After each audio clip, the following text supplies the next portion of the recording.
हाय दोस्तों, welcome back my YouTube channel sure success. जैसा कि मैंने पिछले वीडियो में नॉन परफेक्ट स्क्वायर का ट्रिक बताए थे, उस बेसिस पे कुछ क्वेश्चन बताए थे, कैसे हम लोग इजी वे में किसी भी नॉन परफेक्ट स्क्वायर को सॉल्यूशन करते थे, वो ट्रिक हम बताए थे।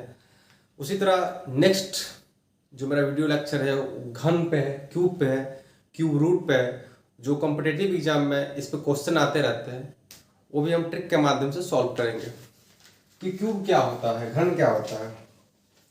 अब किसी भी संख्या के घन निकालने के लिए तब हमको सबसे पहले इसका ये निकाल लेते हैं a प्लस बी का होल स्क्वायर, होल क्यूब, क्योंकि हम लोग क्यूब पढ़ रहे हैं। स्क्वायर में क्या होता था, स्क्वायर में किसी भी संख्या का स्क्वायर निकालते थे तो 2 होता था, क्यूब में क्या होता है वही 3 हो जाएगा।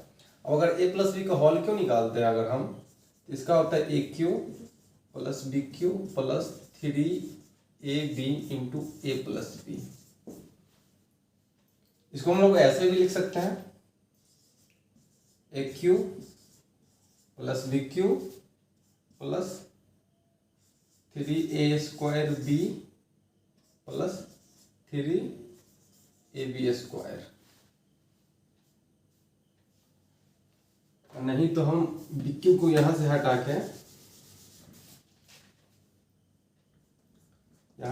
के हम यहां भी ऐड कर सकते हैं BQ को। अब जैसा कि हम एक क्वेश्चन लेते हैं कि 13 का क्यूब निकालना है हमको, अगर या 11 का क्यूब निकालना है। पहले 11 क्यूब निकालते हैं। अब हम A मेरा इसमें क्या हो गया 1 और B मेरा क्या हो गया 1। यही ए बी को यहां डाल देंगे और इस फंडा पे बैठा देंगे, तो मेरा सॉल्यूशन निकल जाएगा। ये हम लोग एक कॉन्सेप्ट ले रहे हैं, क्योंकि इसका निकालने का तो बहुत इजी तरीका है, मगर हम लोग कॉन्सेप्ट के माध्यम से चले। क्योंकि अगर मान के चलो अगर ट्रिक हम लोग भूल गए तो हम लोग इस कॉन्सेप्ट से हम वो ट्रिक याद कर सकते हैं। अब हम देखते हैं कि एक का स्क्वायर क्या हो, एक का क्यूब क्या होगा, और देख लेते हैं। अब 3a स्क्वायर भी है, 3 तो रहेगा इंटू a का वैल्यू क्या है मेरा 1 का स्क्वायर इंटू b। ये कर लेंगे हम, क्योंकि b भी मेरा 1 है। अब क्या करें 3a इंटू बी का स्क्वायर इंटू 1 का क्यूब। अब क्या करेंगे 1 का क्यूब 1, 3 का 3 और इधर 3 का 3 और इधर 1। 13 31 मेरा आंसर हो गया।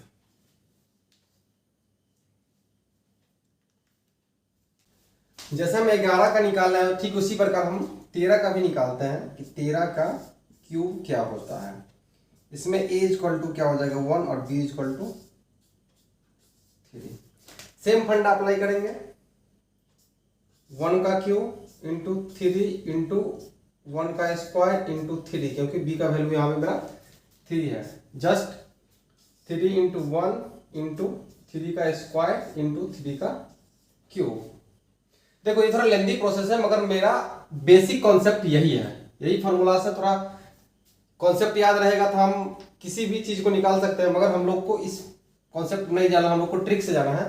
पर हम लोग अभी कॉन्सेप्ट पढ़ लेते हैं तो मेरा ट्रिक आसान हो जाएगा। अब देखते हैं 1 का क्यूब 1 इंटू 3 तिया 9, 3 तिया 9 तिया 27 और ये 27। अब बोलोगे इसको ऐड कैसे करेंगे, तो कर लेते इसको ऐड। ये इकाई अंक 7 का 7, 2 इधर आ गया तो 27 2 29 का 9, 2 इधर आ गया तो 9 2 11 का 1 और 1 1 2, 21 97 इसका आंसर ही हो गया। इसी प्रकार आप 17 का भी क्यूब निकाल सकते हैं, 21 का भी निकाल सकते हैं। मगर ये लेंदी प्रोसेस है। बस हम इसको, ये जो मेरा कॉन्सेप्ट था, बस इसको ध्यान रखना कि इस कॉन्सेप्ट से हम किसी भी संख्या का क्यूब निकाल सकते हैं, अगर हमको ट्रिक भूल गए तो। अब हम लोग देख लेते हैं कि हमको अगर क्यूब सीखना है तो 1 to 30 तक का क्यूब याद कर लेंगे, कम से कम 1 to 30 तक का क्यूब याद कर लेंगे तो हमको आसान रहेगा क्यूब रूट भी पढ़ने में, क्यूब निकालना भी किसी भी संख्या का, तो देख लेते हैं कि हम कि 1 to 30 तक स्क्वायर लिख लेते हैं और आप लोग को सिखाते हैं कि इसको याद कैसे करना। याद कर लेंगे तो किसी भी संख्या का हम लोग इजी वे में निकाल सकते हैं। अब हम लोग उसी को देख रहे हैं।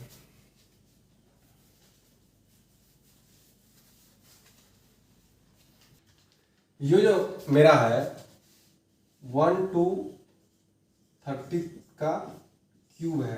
अब हम लोग को याद करना है, इतना याद कर लेना ही है, नहीं तो कोई चारा नहीं। अगर ये भूल जाते हैं तो हम इस फंडा पे जो हम आपको बेसिक कॉन्सेप्ट बताए थे, ये फॉर्मूला पे डाल के इसी मेथड से आप यूज करके निकाल सकते हैं। नहीं तो ये याद कर लीजिए, जैसे एक क्यू होता है 1 2 का 8, 3 का 27, 4 का क्यू 64, 5 का 125, 6 का क्यू 216, 7 का 343, 8 का 552, 9 का 729। इतना आपको याद ही करना पड़ेगा, किसी भी तरह से आप याद ही कर लीजिए। 10 का होता है 1000, 11 का 13, 31, 12 का 17, 28, इसी तरह से आपको 30 तक का 2700 जो होता है 30 का क्यूब, इतना आपको याद करना ही करना है, तो आपको आसान पड़ जाएगा।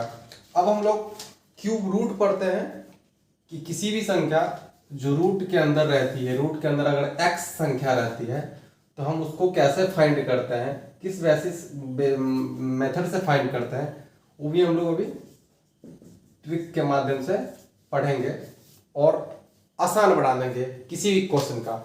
ऐसा क्वेश्चन आपको एनटीपीसी में,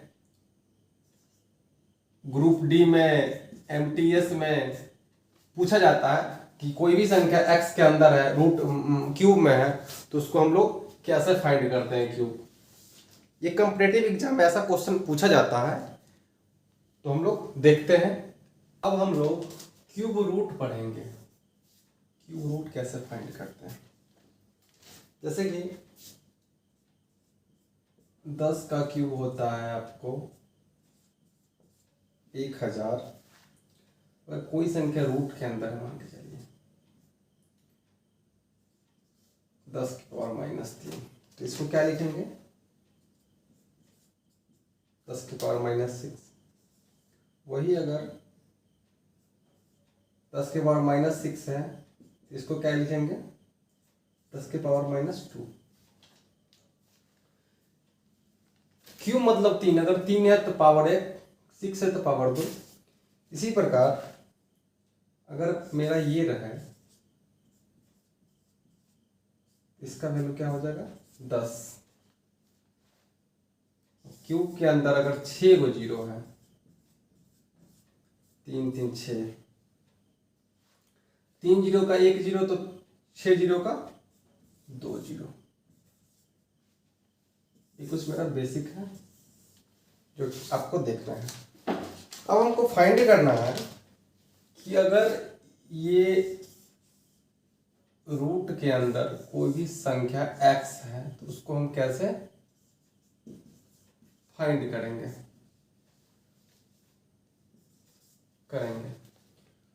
अब हम देखते हैं, जैसे हम लोग स्क्वायर में पढ़े थे कि क्वेश्चन का इकाई अंक और आंसर का दहाई अंक, ठीक उसी प्रकार हम देखेंगे कि कैसे क्या क्या होता है।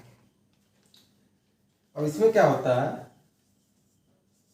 क्वेश्चन का यूनिट डिजिट और आंसर का इसमें कुछ कुछ का सेम रहता है। जैसे 1 का 1 रहेगा, 4 का 4, 5 का 5, 6 का 6, 9 का 9। एक बार याद करने के लिए आप देख लीजिए, 1 का क्यूब 1, 2 का क्यूब 8, 3 का क्यूब 27, 4 का क्यूब 64, 5 का क्यूब 125, 6 का क्यूब 216, 7 का क्यूब 343, 8 का क्यूब 512, 9 का क्यूब 729 और 10 का क्यूब। अब देखिए 1 का क्यूब 1, 4 का क्यूब क्या था, 4 का क्यूब 64, इकाई अंक क्या था मेरा 1, और आंसर का भी इकाई अंक 4 ही होगा क्योंकि सेम सेम होता है।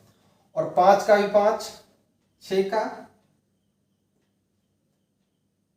1 सेकेंड, 6 का 6 होगा, 3 नहीं, 6 का 6,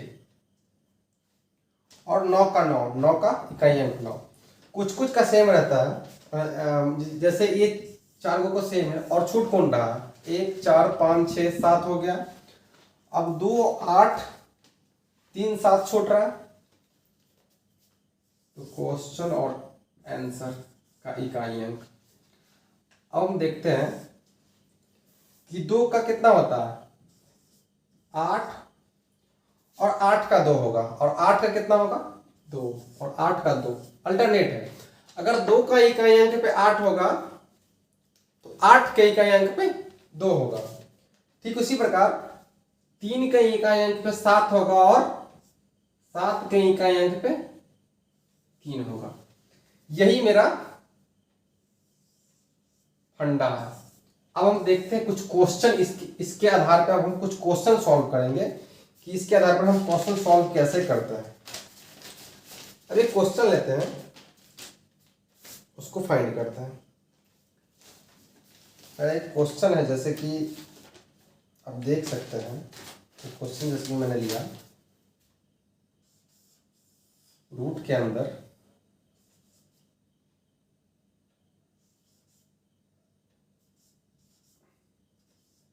552, उसमें क्या कर देते हैं स्क्वायर रूट में 2 2 का पेड़ लगा देते हैं, क्यूब रूट में 3 3 का पेड़ लगाएंगे। अब हम देखेंगे 2, क्वेश्चन का जो इकाई अंक है मेरा 2 है, तो आंसर का इकाई अंक क्या होगा 8। अब हम देखेंगे 474 जो है किसके नियर आता है, वही स्क्वायर ट्रिक वाला ही फंडा है। 474 जो है किसका नियर आता है, 474 आप देखेंगे 474 हमको आता है 7 और 8 के बीच, कम वाला लेना है, 78 मेरा आंसर ही हो जाएगा। ठीक उसी प्रकार कुछ क्वेश्चन देखते हैं और कुछ एग्जाम्पल भी आपको बताएंगे, कुछ होमवर्क भी देंगे जो आप खुद कीजिएगा। अब हम लोग कुछ क्वेश्चन देखते हैं उसी मेथड पे, कैसे जल्द से जल्द 4 सेकंड में फाइंड करेंगे। मेरा एक क्वेश्चन है 88 47 36। अब हमको ध्यान रखना है इसके इकाई अंक पे क्या है 6, तो आपको पता है कि क्वेश्चन का इकाई अंक पे 6 है, तो इसका आंसर का भी इकाई अंक पे 6 रहेगा। 3 3 का पेयर बना दिए। अब 888 देखना है किस किस के बीच में आता है। 888 आता है 9 और 10 के बीच में। अगर 9 का क्यूब कर रहे हैं हम, तो 9 का क्यूब कितना आता है 729, और 10 का क्यूब कितना आता है 1000। अब मेरा 884, इसमें कम वाला लेना है, तो मेरा 96 क्या हो जाएगा आंसर ही हो जाएगा। ठीक उसी प्रकार एक और क्वेश्चन देखते हैं। एक और मेरा क्वेश्चन है 175 616। अब इसको हम सॉल्व करते हैं। सेम फंडा, इकाई अंक पे क्या है मेरा 6, 3 3 का पहले पेयर बना लेंगे। इकाई अंक पे 6। अब आंसर का भी इकाई अंक पे 6 ही रहेगा क्योंकि क्वेश्चन का इकाई अंक पे 6 है। अब 175 किस किस के नजदीक आता है, 5 का क्यूब कितना होता है 125, और 6 का क्यूब 216। इसीलिए बाबू बोल रहे हैं कि 1 से 30 तक का क्यूब याद रखोगे तो ये सब क्वेश्चन जो पूछती है NTPC, railway, group D, MTS के एग्जाम में, जनरल कंपटीशन के एग्जाम में जो पूछती है, ये थोड़ा बेसिक क्वेश्चन, इससे हार्ड क्वेश्चन लेंगे, आपको दिखाएंगे। मगर मेथड यही रहेगा, बनाने का तरीका यही रहेगा, कॉन्सेप्ट भी यही रहेगा। बस हम लोग को सॉल्यूशन करना है, वो भी जल्द से जल्द। तो आपको इतना तक याद करना ही होगा, बाद में कि आप ट्रिक के मेथड से कॉन्सेप्ट पे आप सॉल्व कर सकते हो। तो इकाई अंक पे मेरा 6 और 175 किस किस के नजदीक आता है, 5 और 6 के, तो हमको हरदम कम वाला लेना है, तो 56 क्या हो जाएगा, मेरा आंसर ही हो जाएगा 56। 56 का क्यूब इतना होता है, 96 का क्यूब इतना होता है। एक और क्वेश्चन लेते हैं। मेरा क्वेश्चन है 21 97 इकाई अंक पर 7 क्वेश्चन का, तो दहाई अंक आंसर का इकाई अंक में क्या होगा 3। अगर क्वेश्चन का अंक पे 3 रहेगा तो आंसर का इकाई अंक पे 7। वो जो हम बताए थे आपको याद रखना ही रखना है। 3 का पेड़ बना लीजिए और इधर 1 2 बच गया। 2 किस किस के नजदीक आता है, 1 या 2 के,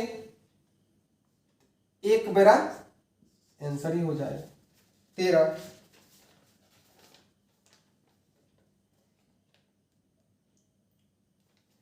एक और क्वेश्चन हम लेते हैं।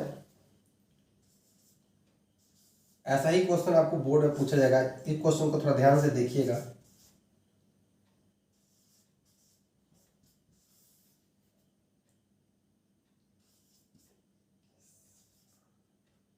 ऐसा ही कुछ क्वेश्चन आपको एग्जाम में पूछे जाता है। आपको पता है कि इसका कितना निकाले थे हम अभी 13, तो लिख सकते हैं इकाई अंक पे 3 है, इकाई अंक पे 7 है तो 3, और इधर 2 किस किस के नजदीक आता है, 1 और 2 के बीच में, तो ये हो गया 13। इधर क्या देखेंगे, मेरा 3 है इकाई अंक पे, तो आंसर का इकाई अंक पे 7।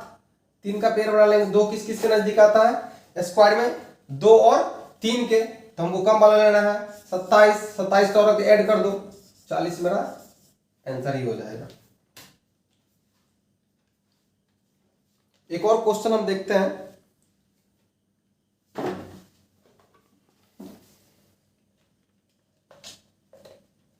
सिंपल क्वेश्चन है।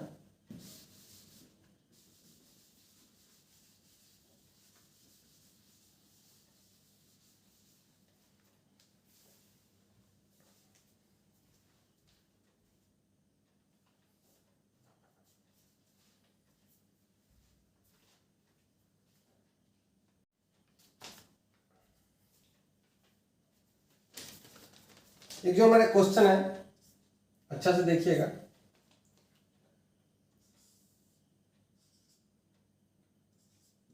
पांच का क्यूब प्लस 16 का स्क्वायर प्लस 19 का, ये सब का होल क्यूब है। अब हमको पता है कि 25 का क्यूब कितना है, तो 125, 16 का स्क्वायर 196 प्लस 19, टोटल मिलके क्या हो जाएगा मेरा